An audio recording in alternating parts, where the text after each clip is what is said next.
सम्मानित साथियों, जय हिंद। आइए आज के इस कालखंड में हम जानते हैं कि हमारे विद्यालय में ऐसी वस्तुएं जो जीर्ण शीर्ण अवस्था में हैं अर्थात खराब हो चुकी हैं, ऐसी वस्तुओं को हम निरस्त करके उसके निरस्ती का सत्यापन कैसे करते हैं। पिछले कालखंड में मैंने एक वीडियो के माध्यम से आपको जानकारी दी थी कि यदि आप प्रधान पाठक हैं या प्रभारी प्रधान पाठक हैं और आप किसी से चार्ज ले रहे हैं अपने विद्यालय का, ठीक है, तो चार्ज लेते समय आपको किन किन बिंदुओं पर ध्यान देना होगा। और उन्हीं बिंदुओं में से मैंने आपको बताया था कि जो भंडारण पंजी अर्थात जो स्टॉक रजिस्टर है उसमें अंकित जो सामग्रियां हैं, वस्तुएं हैं, उनका भौतिक सत्यापन कर लेना चाहिए, अर्थात वो कितनी संख्या में है और साथ ही उनकी भौतिक स्थिति कैसी है, उनकी दशा कैसी है। यदि जीर्ण शीर्ण अवस्था में है तो उन वस्तुओं को जो वर्तमान में जो प्रधान पाठक या प्रभारी होते हैं उनके द्वारा उनको निरस्त करवा लेना चाहिए। और साथियों, आपको यह भी बताया था कि मैं अगले कालखंड में यह बताऊंगा कि इन वस्तुओं को अर्थात जीर्ण शीर्ण अवस्था की वस्तुओं को हम किस प्रकार से निरस्त करके उनका सत्यापन करते हैं। तो इस कालखंड में हम यही जानने का प्रयास करते हैं। साथियों, जो भी जानकारी मैं आपको देता हूं या आप तक प्रस्तुत करता हूं, इस जानकारी को मैं अपने वरिष्ठ शिक्षक साथियों से हासिल करता हूं, उनसे जानकारी प्राप्त करता हूं और उसी जानकारी को फिर मैं आप तक प्रेषित करने का प्रयास करता हूं। और साथियों, इस वीडियो के अंत में मैं हमारे वरिष्ठ शिक्षक का आपको कांटेक्ट नंबर दूंगा। आप के मन में भी कोई शंका हो, कोई प्रश्न उठ रहे हो तो आप उनसे कॉल करके या चैट के माध्यम से जानकारी प्राप्त कर सकते हैं। तो आइए प्रारंभ करते हैं और देखते हैं किस तरह से हम वस्तुओं को निरस्त कर सकते हैं और उसका सत्यापन कर सकते हैं। साथियों, देखिएगा यहाँ पर कि विद्यालय सामग्री के अनुपयोगी अर्थात खराब होने एवं उसके निरस्त करने का सत्यापन कैसे करते हैं। साथियों, हमारे विद्यालय में खासकर वस्तुओं की हम बात करें तो दो तरह की वस्तुएं होती हैं। एक तो महंगी अर्थात अधिक लागत की वस्तुएं और दूसरी सस्ती होती हैं जो कम लागत की होती हैं।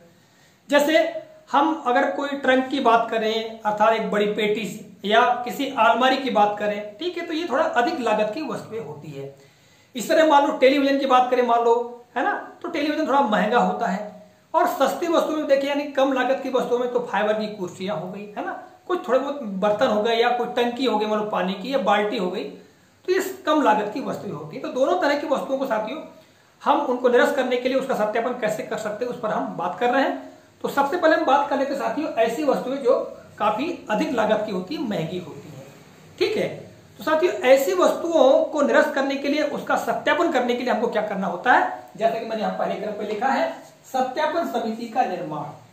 साथियों, इसके लिए हमको एक सत्यापन समिति का निर्माण करना होता है ताकि जो टूटी फूटी वस्तु है अर्थात जो जीर्ण शीर्ण यानी खराब वस्तु है उसका सत्यापन हो सके। यानी पहले मूल्यांकन होगा, इसके बाद उसका सत्यापन होगा, ठीक है। तो समिति का निर्माण करना होगा। और साथियों, जब हम समिति बनाएंगे तो देखिएगा ये जो समिति के सदस्य होंगे वो 3 सदस्य होंगे अर्थात 3 सदस्यीय ये समिति बनेगी। यानी सत्यापन समिति जो बनेगी उसमें 3 सदस्य होंगे। यहां पर देखिएगा सदस्य में सबसे पहले होगा प्रधान पाठक या प्रधान पाठक नहीं है तो प्रभारी, ठीक है, ये मेंबर होगा, सदस्य होगा। दूसरा होगा एसएमसी का अध्यक्ष यानी स्कूल मैनेजमेंट कमेटी शाला प्रबंधन समिति का जो अध्यक्ष होता है वो भी इस समिति में होगा। और तीसरे जो सदस्य होंगे वो संकुल प्राचार्य होंगे या संकुल प्राचार्य नहीं है तो वरिष्ठ शाला के जो भी प्राचार्य हैं वो उस समिति के सदस्य होंगे। तो इस तरह हम 3 सदस्यीय समिति का निर्माण कर लेंगे और जो भी वस्तु खराब हो गई है, ठीक है, जीर्ण अवस्था में है, तो उसका मूल्यांकन करके देखिएगा मैंने आगे लिखा हुआ है सामग्री की भौतिक दशा का मूल्यांकन। ये 3 जो सदस्यीय समिति बनेगी ये उस वस्तु की भौतिक दशा का मूल्यांकन करेगी कि उसकी अवस्था है कैसी, ठीक है। यदि वो रिपेयरिंग योग्य है यानी उसकी मरम्मत की जा सकती है तो मरम्मत का सुझाव दे दिया जाएगा। यदि वाकई उसको मरम्मत करना संभव नहीं है या अधिक लागत लगेगी मरम्मत करने में या उस प्रकार की और भी अन्य वस्तुएं विद्यालय में है और इसको निरस्त ही करना है तो वो निरस्त कर सकते हैं, ठीक है। तो इस प्रकार से मूल्यांकन हो जाएगा। और इसके बाद हम देखेंगे साथियों जब मूल्यांकन हो जाएगा इसके बाद में फिर बात आती है चौथे क्रम पे कि स्टॉक पंजी के पिछले पृष्ठ में सत्यापन की टिप्पणी व हस्ताक्षर और सील करना। साथियों, जब मूल्यांकन हो गया कि वाकई ये भी तय हो गया कि वस्तु पूर्णतः खराब हो चुकी है या जीर्ण शीर्ण अवस्था में पहुंच चुकी है, अनुपयोगी है, तब उसको स्टॉक जो पंजी होती है यानी भंडारण पंजी उसके अगले पृष्ठ पर पीछे साइड में हम उसके बारे में उस वस्तु के बारे में 2 लाइन लिख करके कि ये वस्तु वाकई पूर्णतः खराब हो चुकी है, अनुपयोगी है, तो इसे निरस्त किया जाता है। और यहाँ पर जो तीनों सदस्य हैं, तीनों सदस्यों के सील और उनके हस्ताक्षर हो जाएंगे। तो इस तरह से ये अधिक लागत की जो भी वस्तु है, जैसे अलमारी हो गया, ट्रंक हो गया, ठीक है, डेस्क बेंचेस बहुत अधिक मात्रा में, तो ये हो गया यानी, तो ऐसी बड़ी बड़ी अधिक लागत की वस्तुओं को हम इस तरह से निरस्त कर सकते हैं। अब इसके बाद की प्रक्रिया भी आपको मैं बता देता हूं कि जो वस्तु मान लो निरस्त हो चुकी है, खराब हो चुकी है, फिर भी यदि उसको बेचा जाए तो कुछ राशि हमको प्राप्त हो सकती है, ठीक है। तो साथियों, ऐसी वस्तुओं को हम क्या करते हैं, नीलामी के लिए रख देते हैं। और नीलामी के लिए क्या याद है, तो हम मुरादी वगैरह करवा सकते हैं, ठीक है, गांव में। और जब नीलामी करना है मान लो, तो बोली लगा करके नीलामी हो सकती है। तो हम जब नीलामी करवाएंगे या नीलामी नहीं बिक रही, मान लो टिन की अलमारी या कोई चीज है तो वो कबाड़ में बिक जाएगी, ठीक है, या लकड़ी डेस्क बेंचेस है तो उसको कोई व्यक्ति खरीद लेगा, उनकी रिपेयरिंग करके वो अपने घर में भी उपयोग कर सकते हैं। तो हम किसी भी तरीके से उसका हम क्या कर देंगे, विक्रय कर देंगे। और विक्रय करने के पश्चात साथियों, जो राशि हमको प्राप्त होगी, जैसे कि यहाँ 6वें क्रम में आप देख रहे हैं कि प्राप्त राशि को शाला शिक्षा कोष में जमा करना, यानी जो भी राशि हमको प्राप्त होगी उसको बेचने के बाद में, तो उस राशि को हम क्या करेंगे, शाला शिक्षा कोष में जमा करवा देंगे। कई बार यह होता है कि जो राशि हम जमा करवाते हैं उसको वरिष्ठ कार्यालय को हमको भेजना भी होता है, हम भेज देते हैं, वापस कर देते हैं उस राशि को।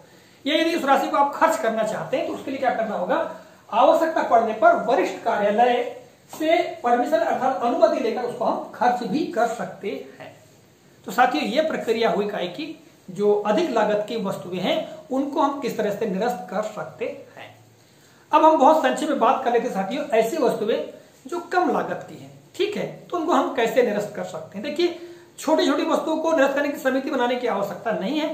तो जैसे कि मान लो फाइबर की कोई कुर्सी टूट गई, खराब हो गई है ना, कोई बकेट जो है, बाल्टी जो है वो खराब हो गई, मान लो अब यूजलेस है, तो ऐसी वस्तुओं को हम निरस्त कर सकते हैं। और देखिएगा, मैंने 7वें क्रम पे उसी के लिखा हुआ है कि साला की छोटी मोटी कम कीमत की सामग्री को एसएमसी की बैठक में भौतिक सत्यापन करते हुए निरस्त करना व एसएमसी रजिस्टर में उल्लेख करते हुए स्टॉक रजिस्टर से निरस्त करना। साथियों, जो ऐसी वस्तुएं हैं जो कम लागत की, जैसे कि आपको पहले ही बताया, तो ऐसी वस्तुओं का निरस्त करना है, टूट गई हैं, खराब हो गई हैं, तो एसएमसी की जब भी बैठक हो तो उस बैठक में एक प्रस्ताव ला करके हम उनको उसका भौतिक सत्यापन समिति के सामने करवा दें कि भाई देखिए ये वस्तुएं ऐसी खराब हो चुकी हैं, यूजलेस हैं। तो वहां पर हम क्या करेंगे, उनको निरस्त कर देंगे। और जो एसएमसी रजिस्टर है उसमें भी हम अंकित कर देंगे कि ये वस्तुएं आज के जो मीटिंग बैठक में एक बिंदु रख देंगे और उस बिंदु के तहत उन वस्तुओं के निरस्ती का उल्लेख कर देंगे, ठीक है। इसके पश्चात हम क्या करेंगे, जो स्टॉक रजिस्टर है, स्टॉक रजिस्टर में भी उन वस्तुओं को निरस्त कर देंगे और वहां पर सील साइन यानी अध्यक्ष के भी और आपके भी हो जाएंगे। तो इस तरह वो वस्तु क्या हो जाएंगी, निरस्त हो जाएंगी।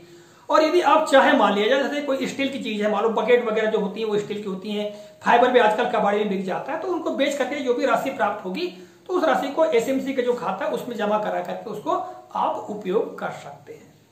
तो साथियों, ये प्रक्रिया थी, जो वस्तुएं हमारे विद्यालय में खराब हो चुकी हैं उनको हम किस तरह से निरस्त करें, उसका सत्यापन कैसे करें, इसके बारे में मैंने आपको बताया है।